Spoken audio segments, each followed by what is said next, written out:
So, as I was saying, if you don't understand or if you don't agree to be a Biafran, please kindly go to the northern side, pick a particular area, and join yourself to them.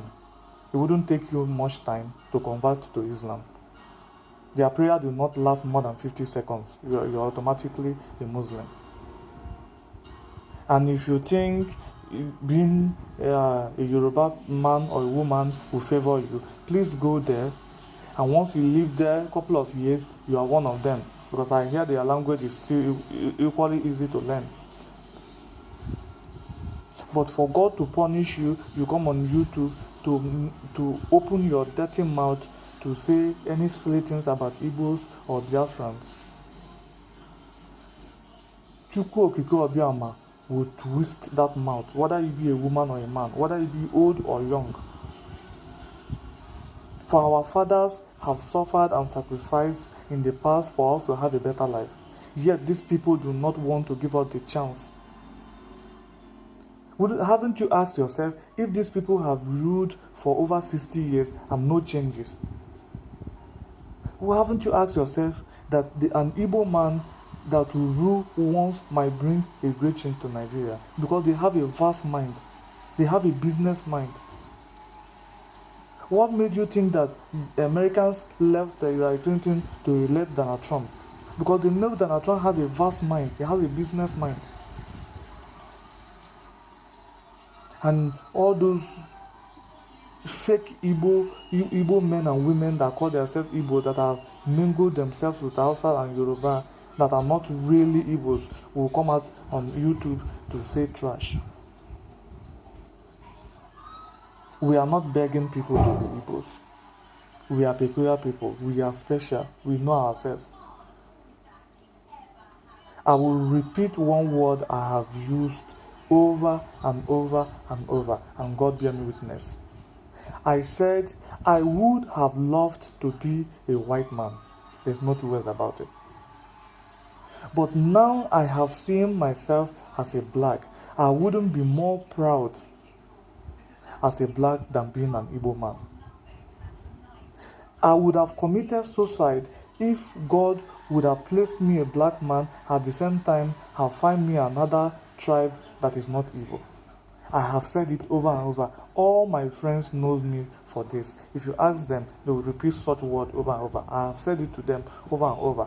I would have committed suicide if I would have failed to be an Igbo. If I weren't an Igbo man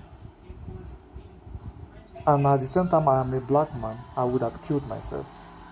But to God be the glory, I'm a black man, which I'm not really happy with, but at the same time, I'm an Igbo. I could take that. I could take it. I could take it.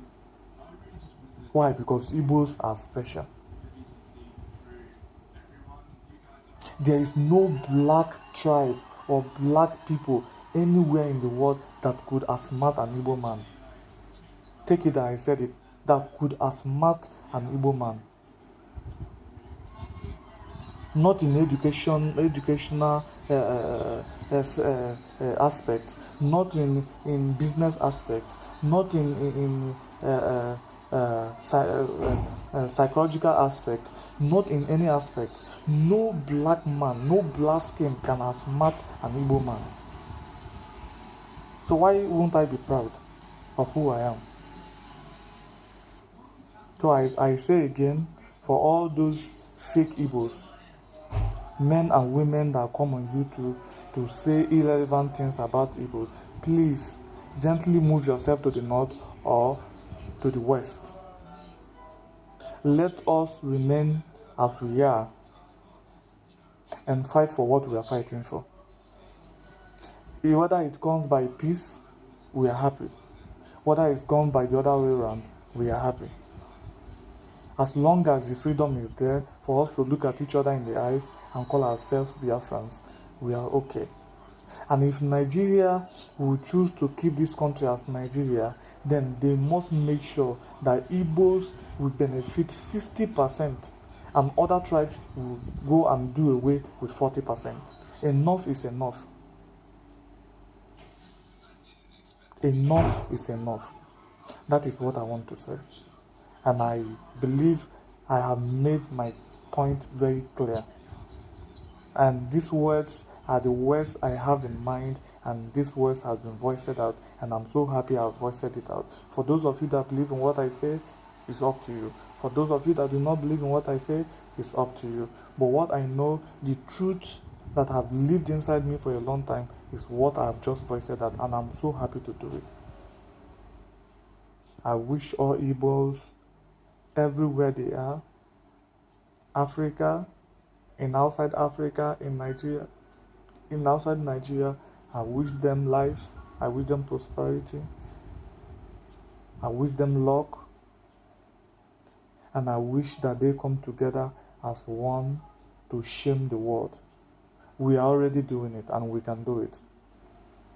And I tell you today that there is no other tribe in Nigeria that are better off than the Igbos. There is no bad thing going on in Nigeria today that they could say that the Igbos are more worst. Yes, we are business minded, I know. We sometimes will use our brothers, I know. But how many Igbos have sat down to discuss on how to invade a church and massacre their own fellow Christians? How many Igbos have sat and execute a mission to massacre their own Igbo brothers and sisters? But these are things we know that are common in the northern side of Nigeria. They massacre their own brothers, both in the mosques, both in the church, both in the streets, everywhere they massacre. In the market, they massacre. So how will you compare us as the worst tribes in Nigeria? As for the Yorubas, I will still say it, the Igbos do not have any real problem with the Yorubas. The Yorubas, the problem they have with the Igbos is that of the betrayal, which them themselves in their conscience knows that they have been betraying Igbos for a very long time, because they know that if we really believe in one Nigeria, there is no reason why Igbos should be left out. And those betraying they have been doing have been hitting them in their chest for a long time. Most of them have stood up to face the truth. Very few of them have stood up to say the truth. People like Woisha Inka, people like Fire She, these 3 leaders have come up to speak the truth. Some people will say they are doing it for campaign purposes. Some people will do it, they're doing it for political reasons. No, these people are saying the truth. Somebody like Woisha Inka that have seen it all, that have written a lot of books to help people in captivity to be set free, cannot just come and tell you that Biafra is not an idea you can use less. That these people have the right to their own nation.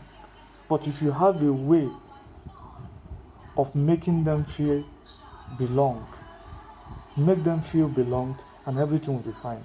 But if Nigeria has failed to make us feel belonged, we must break out. Must break out.